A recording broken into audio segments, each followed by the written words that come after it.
Hello मेरे प्यारे दोस्तों। तो एक बार फिर से स्वागत है आपका अपने यूट्यूब चैनल वक्स वंडर में। आज हम बात करेंगे राजभाषा, इस्टेब्लिशमेंट और फाइनेंशियल रूल के बारे में। इस सीरीज का ये हमारा चौथा क्लास है। हमारा यह वीडियो उन सारे लोगों के लिए इम्पोर्टेंट है जो रेलवे में होने वाले डिपार्टमेंटल एग्ज़ाम की तैयारी में लगे हुए हैं। तो वीडियो में आगे बढ़ने से पहले चैनल को कीजिए सब्सक्राइब ताकि आपको लेटेस्ट नोटिफिकेशन मिलता रहे। तो शुरू करते हैं हमारा पहला क्लास।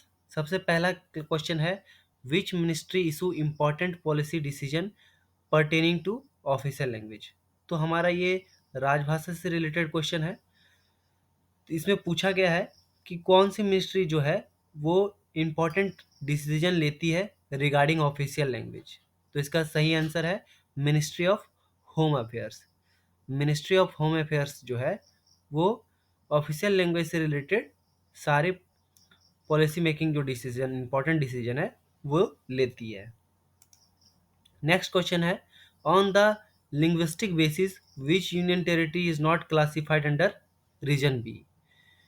तो लिंग्विस्टिक बेसिस पे जो इंडिया को है वो 3 कैटेगरी में बांटा गया है, रीजन ए, रीजन बी और रीजन सी, जिसको हम लोग क, ख और ग की श्रेणी में हिंदी में वर्गीकृत करते हैं। तो उसी श्रेणी में जो भी यूनियन टेरिटरी है उसे ए, बी और सी के कैटेगरी में डिवाइड किया गया है। तो जहाँ यहाँ पे जो अंडमान निकोबार है वो कैटेगरी ए में आता है, रीजन ए में आता है। तो इसका सही आंसर क्या हो जाएगा, अंडमान और निकोबार।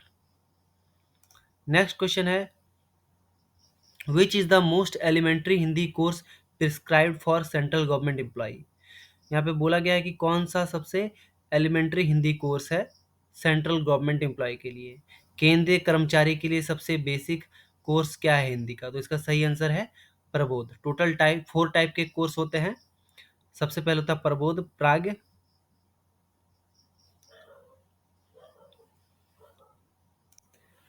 सबसे होता है पहला प्रबोध, उसके बाद आता है प्राग, उसके बाद आता है प्रवीण, उसके बाद आता है पारंगत।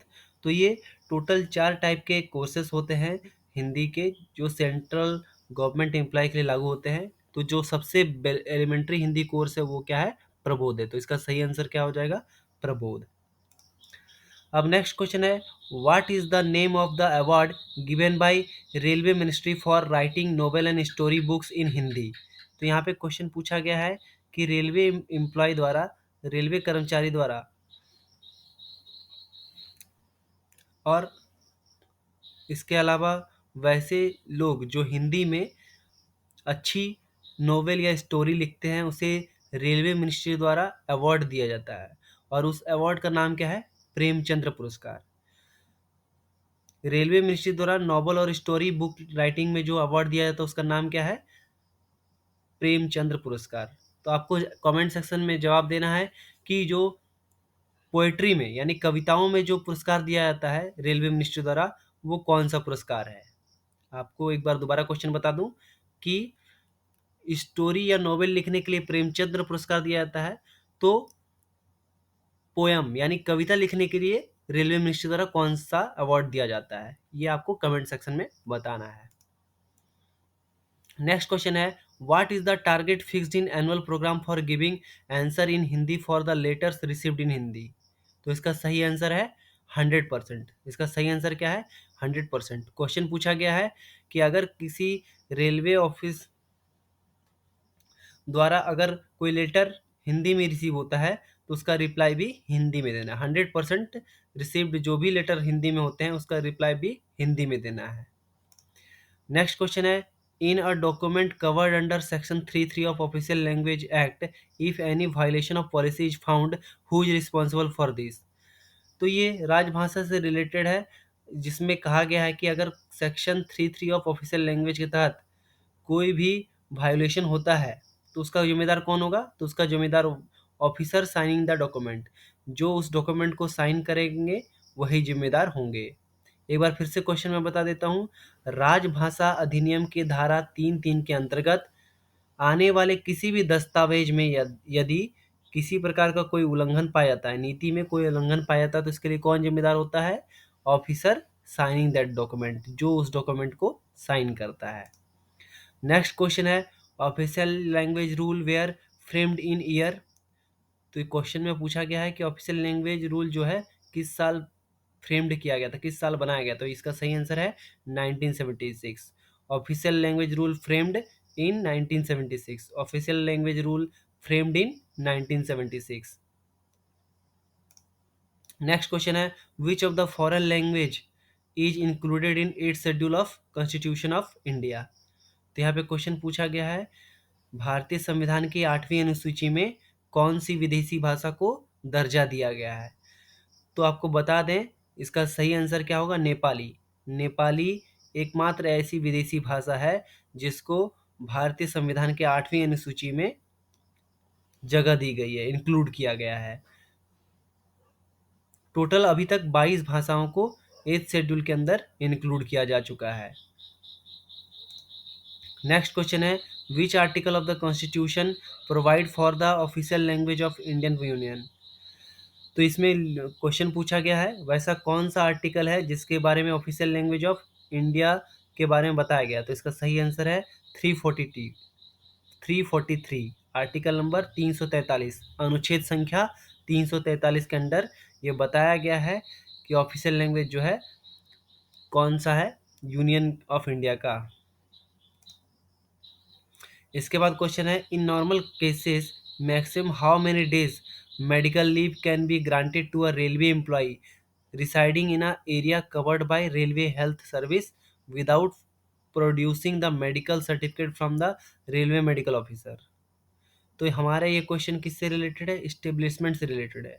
इस क्वेश्चन में पूछा गया है वैसे रेलवे एम्प्लॉय जो रेलवे हेल्थ सर्विस के अंडर कवर्ड है, उस एरिया में आते हैं, रेलवे हेल्थ सर्विस यूनिट के एरिया में आते हैं, तो उन्हें कितने दिनों की मेडिकल लीव दी जा सकती है without producing medical certificate from railway medical officer. तो इसका सही आंसर है 3 डेज। 3 डेज का उनको मेडिकल लीव सेंक्शन किया जा सकता है।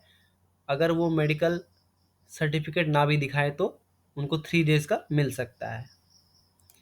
नेक्स्ट क्वेश्चन है a railway employ is required to give an intimation to the department if the value of sale purchase और both in shares securities debenture और mutual funds ETC by him in a year exceeding his dash basic pay. तो इसका सही answer क्या हो जाएगा? 6 month. Question क्या पूछा गया है? क्वेश्चन पूछा गया है कि अगर कोई रेल कर्मचारी एक वर्ष में क्या है बेचे या खरीदे गए जो share securities debenture mutual funds होंगे उनका जो टोटल अमाउंट होगा अगर 6 महीने की बेसिक पे से ज़्यादा होगा तो उसे रेलवे को इन्फॉर्मेशन देना पड़ेगा। तो इसका सही आंसर क्या होगा? 6 मंथ। हम में से बहुत सारे ऐसे लोग हैं जो शेयर्स में, म्यूचुअल फंड्स में, सिक्योरिटीज़ में, डिवेंचर में इन्वेस्ट करते हैं। तो हाँ, इसमें क्वेश्चन पूछा गया कि जो इन्वेस्टमेंट है अगर वो इन्वेस्टमेंट या फिर जो सेल है वो उस सेल का वैल्यू या उस परचेज का वैल्यू एक साल के अंदर क्या हो 6 महीने की बेसिक पे से ज़्यादा हो तो उस केस में उसकी सूचना किसको देनी पड़ेगी? रेलवे को बतानी पड़ेगी। नेक्स्ट क्वेश्चन है the maximum amount of study leave which may be granted to a railway employ of engineering department during his entire service. Question पूछा गया है कि टोटल कितने दिनों का, कितने महीनों का स्टडी लीव ग्रांट हो सकता है इंजीनियरिंग डिपार्टमेंट के रेलवे एम्प्लॉय को। तो इसका सही आंसर है 24 मंथ। कितने दिनों का हो सकता है? 24 मंथ का एजुकेशन लीव ग्रांट किया जा सकता है। नेक्स्ट क्वेश्चन है if a railway employ is away from his headquarter on duty for 9 hours he is entitle for the daily allowance rate. तो इसमें क्वेश्चन पूछा गया कि अगर कोई रेलवे कर्मचारी अपने ड्यूटी स्थल से, हेडक्वार्टर से 9 घंटे के लिए बाहर है तो उस केस में उसे कितना डेली अलाउंस मिलेगा। तो इसका सही आंसर है 17 70%। इसका सही आंसर कितना है? 70% मिलेगा। अगर 9 घंटे से ज़्यादा है तो 70%, अगर 12 घंटे से ज़्यादा है तो 100% मिलेगा। नेक्स्ट क्वेश्चन है, for purchase of new houses the maximum amount of house building advances is.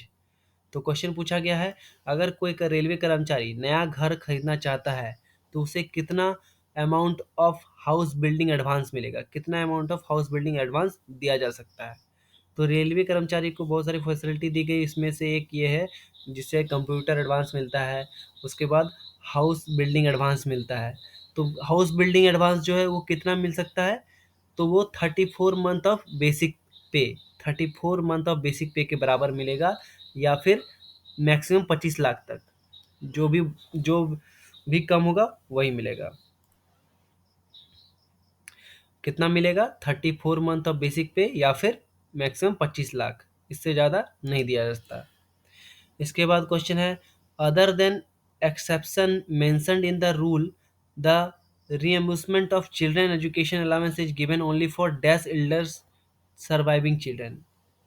तो इसका सही आंसर हो जाएगा 2। क्वेश्चन पूछा गया है कि अगर किसी रेल कर्मचारी के कितने बच्चों को चिल्ड्रन एजुकेशन अलाउंस मिलेगा, तो इसका सही आंसर है 2। 2 एल्डेस्ट बच्चों को ही रेलवे द्वारा चिल्ड्रन एजुकेशन अलाउंस दिया जाएगा, 2 से ज़्यादा बच्चों के लिए नहीं लागू दिया जाएगा चिल्ड्रन अलाउंस। नेक्स्ट है, a group B railway employment has been imposed with penalty of withholding of 3 full set of privilege pass in a year. His son will entitled to dash half set of school pass during that year। तो क्वेश्चन पूछा गया है कि अगर यदि कोई railway कर्मचारी यानी रेलवे ग्रुप बी कर्मचारी का क्या होता है, 1 साल का पास रोक दिया जाता है, तो उसके बेटे का स्कूल पास कितना मिलेगा, कितना हाफ सेट स्कूल पास मिलेगा। तो इसका सही आंसर है 6 हाफ सेट यानी 3 फुल सेट मिलेगा।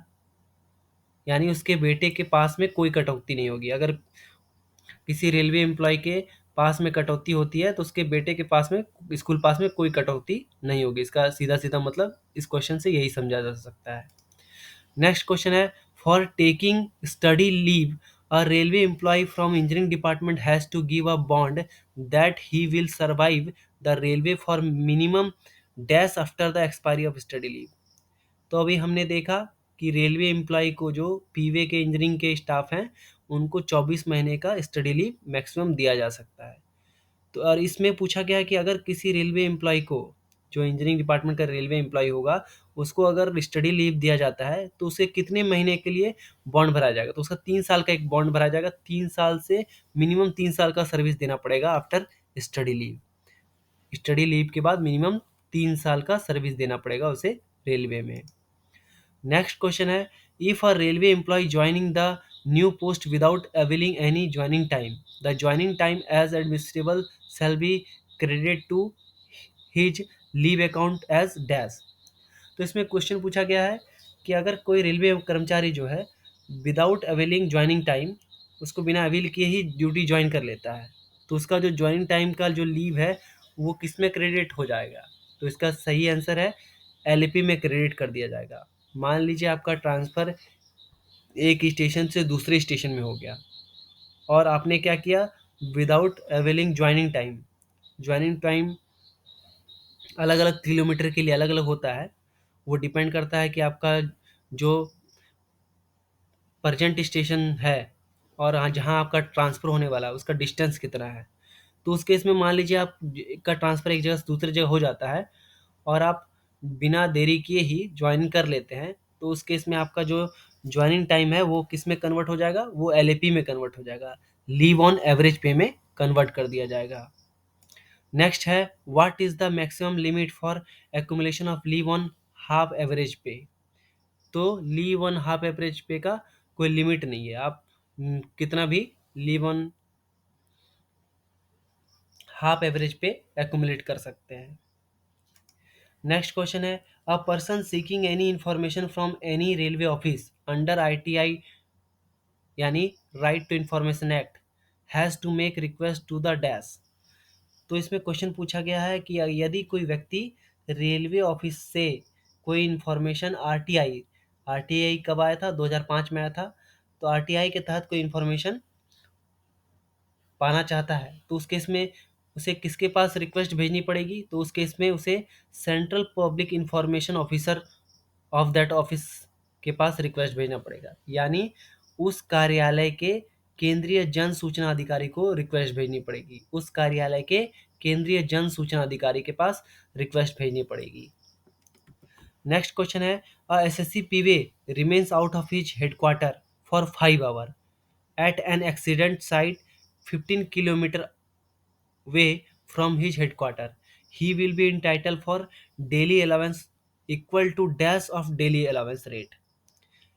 तो इसका आंसर आपको कमेंट सेक्शन में देना है कि अगर कोई एसएससी पीवे अपने मुख्यालय से 15 किलोमीटर दूर एक दुर्घटना स्थल में है, अगर कोई एसएससी पीवे 15 किलोमीटर दूर अपने हेडक्वार्टर से एक दुर्घटना स्थल में 5 घंटे तक के लिए है, तो उसे कितना दैनिक भत्ता मिलेगा, कितना डेली अलाउंस मिलेगा, उसका रेट क्या होगा?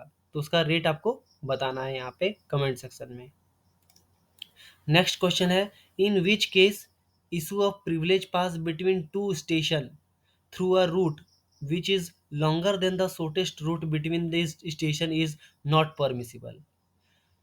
तो मैं एक बार क्वेश्चन आपको समझा देता हूँ। क्वेश्चन पूछा गया है कि किस मामले में दो स्टेशन के बीच एक मार्ग के माध्यम से विशेषाधिकार पास जारी करना किया जा सकता है यदि जो तय की गई रूट है उससे जो सेलेक्टेड रूट है वो ज़्यादा लंबा है।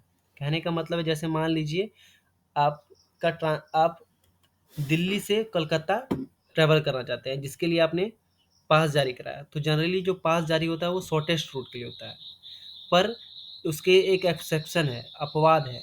अगर तो वो अपवाद क्या है वही बताना है। तो इसमें आंसर इसका सही होगा कि train with better facility are available on that longer route. मतलब लंबे रूट पर अगर बेहतर सुविधा वाली ट्रेन मौजूद हो तब आपको लॉन्गर रूट से भी पास इशू किया जा सकता है। तो ये क्या है, एक्सेप्शन में आता है। अगर लंबे रूट में बेहतर ट्रेन की सुविधा है तो उस केस में लंबे रूट से भी पास इशू किया जा सकता है।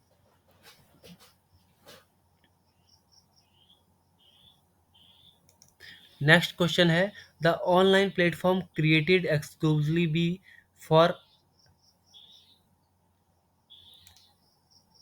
क्वेश्चन है, the online platform created exclusively for airing suggestion and grievance by the railway pensioner and for solving the pension related issue।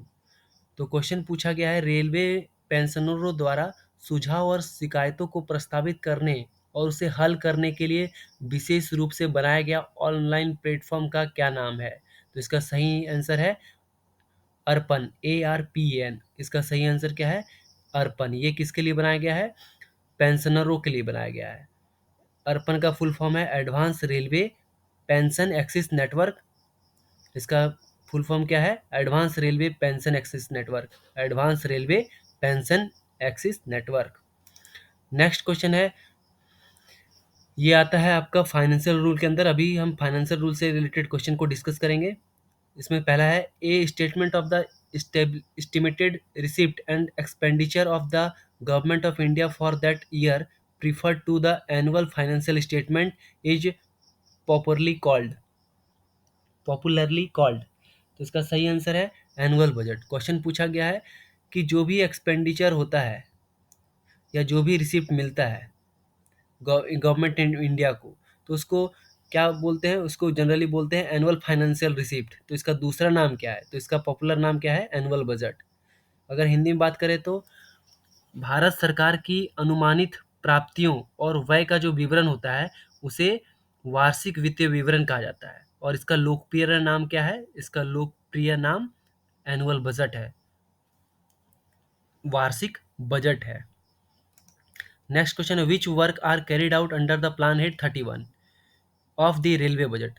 तो प्लान हेड 31 के अंदर कौन सा काम किया जाता है? ट्रैक रिन्यूअल का काम किया जाता है। रेलवे बजट के प्लान हेड 31 के अंदर कौन सा काम होता है? ट्रैक रिन्यूअल का काम होता है। नेक्स्ट क्वेश्चन है, the report of the computer and auditor general of India is presented to the parliament and it is taken up to the consideration by the dash of the parliament. तो अभी क्या है कि जो भी report होता है वो कंप्यूटर और ऑडिटर जनरल के द्वारा पार्लियामेंट में पेश किया जाता है। और पार्लियामेंट में से कौन देखता है? पब्लिक अकाउंट कमेटी, लोक लेखा समिति देखती है। तो हिंदी में बात करें तो भारत के नियंत्रक और महालेखा परीक्षा की रिपोर्ट संसद में प्रस्तुत की जाती है और उसे संसद में किसके विचार के लिए रखा जाता है? तो इसका सही आंसर है पब्लिक अकाउंट कमेटी, लोक लेखा समिति के विचार के लिए रखा जाता है। नेक्स्ट क्वेश्चन है the online platform of the government of India on which the store purchase of Indian railway are dealt for the item available on the platform is named. तो क्वेश्चन पूछा गया है कि भारत सरकार द्वारा क्या है एक पोर्टल बनाया गया जिसमें क्या है ऑनलाइन खरीदारी की जा सकती है स्टोर परचेज के लिए। भारतीय रेल में जो भी सामग्री यूज होती है उसमें बहुत सारे जो सामग्री है वो ऑन स्टोर के लिए परचेज के लिए खरीदा जाता है। तो जैम एक पोर्टल है जिसके द्वारा ऑनलाइन प्लेटफॉर्म है जिसके द्वारा रेलवे में होने वाले स्टोर रिलेटेड परचेज की खरीदारी की जा सकती है। तो इसका सही आंसर क्या होगा? Jam, government e market place. इसका सही फुल फॉर्म क्या है? Government e market place. Next question है एब्स्ट्रैक्ट एस्टिमेट इज फ्रेम्ड। तो क्वेश्चन पूछा गया है कि एब्स्ट्रैक्ट एस्टिमेट किस लिए बनाया जाता है?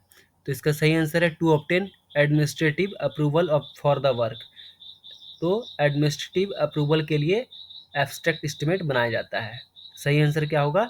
To obtain administrative approval for the work. Next question है national pension system is applicable for the railway employ recruited on और आफ्टर। तो इसका सही आंसर होगा 1 जनवरी 2004। 1 जनवरी 2004 के बाद नियुक्त किए गए सभी रेलवे कर्मचारियों पे national pension system NPS system लागू किया जाता है। नेक्स्ट क्वेश्चन है the security deposit amount in work contract is equal to the dash contract value. तो वर्क कॉन्ट्रैक्ट के केस में सिक्योरिटी डिपॉजिट कितना होता है? 5% of contract value. Work contract के केस में सिक्योरिटी डिपॉजिट कितना होता है? 5% ऑफ द कॉन्ट्रैक्ट वैल्यू। सही आंसर क्या होगा? 5%। नेक्स्ट क्वेश्चन है the full form of PL number which is allotted as a code number to recognize every store item appearing in the nomenclature book is dash. तो यहाँ पे कुछ पूछा गया है आपकी पीएल नंबर का फुल फॉर्म क्या होता है। अब पीएल नंबर क्या होता है? तो पीएल नंबर क्या होता है? स्टोर में रखे गए जो भी आइटम है उसको इजीली पहचानने के लिए उनको एक नंबर दिया गया जिसको हम लोग पीएल नंबर बोलते हैं। और ये कितना होता है? 6 डिजिट का होता है। ये क्या होता है? 6 डिजिट का होता है। तो उसका फुल फॉर्म क्या है? तो पीएल नंबर का फुल फॉर्म है price list number. PL number का फुल फॉर्म क्या है? प्राइस लिस्ट नंबर है। नेक्स्ट क्वेश्चन है all the revenue earned by Indian railway is credited to. Indian railway द्वारा कमाए गए सभी अर्निंग्स को कहाँ रखा जाता है, कहाँ क्रेडिट किया जाता है? तो इसका सही आंसर है consolidate fund of India. Consolidated fund of India. इसका सही आंसर क्या है? Consolidated fund of India. Railway द्वारा अर्जित सभी राजस्व को कंसोलिडेट फंड ऑफ इंडिया में जमा किया जाता है। नेक्स्ट है the full form of fund RRSK. RRSK का फुल फॉर्म क्या है? तो इसका सही आंसर है राष्ट्रीय रेल संरक्षा कोष। आरआरएसके का फुल फॉर्म क्या है? राष्ट्रीय रेल संरक्षा कोष। नेक्स्ट क्वेश्चन है demand number 16 of next question है demand number dash of the demand for grant in work budget pertain to asset acquisition construction and replacement. तो एसेट एक्विजिशन और कंस्ट्रक्शन रिप्लेसमेंट के लिए डिमांड नंबर 16 यूज होता है। Next है the store contract in which the contractor agree to supply the specified material at a fix unit rate irrespective of the quality within the specified period of time is called dash. तो इसमें question पूछा गया है कि अगर कोई railway में कोई वर्क कॉन्ट्रैक्ट होता है जिसके अंडर क्या है मटेरियल का सप्लाई देना है, तो उस केस में क्या होता है? स्टोर कॉन्ट्रैक्ट या वर्क कॉन्ट्रैक्ट होता है। यहाँ पे आपको स्टोर कॉन्ट्रैक्ट का बात किया गया। अगर कोई स्टोर कॉन्ट्रैक्ट है जिसमें कोई मटेरियल का सप्लाई देना है, जैसे मान लीजिए किसी रजिस्टर का सप्लाई देना है, तो उस केस में क्या है अगर 1 साल का स्टोर कॉन्ट्रैक्ट है तो 1 साल में मान लीजिए किसी रजिस्टर का सप्लाई देना है, तो चाहे उस साल में रजिस्टर का दाम घटे या बढ़े, जिस दाम पे रेलवे द्वारा इस रजिस्टर की जो प्राइस है वो फिक्स्ड की गई है, उसी रेट में उसको सप्लाई देना होगा। तो इसे क्या बोला जाता है? रेट कॉन्ट्रैक्ट बोला जाता है। इसे क्या बोला जाता है? रेट कॉन्ट्रैक्ट बोला जाता है। नेक्स्ट क्वेश्चन है, the online platform on which the activity related to calling and finalization of tender of Indian Railway are dealt is named dash। तो यहाँ पे क्वेश्चन पूछा गया कि रेलवे द्वारा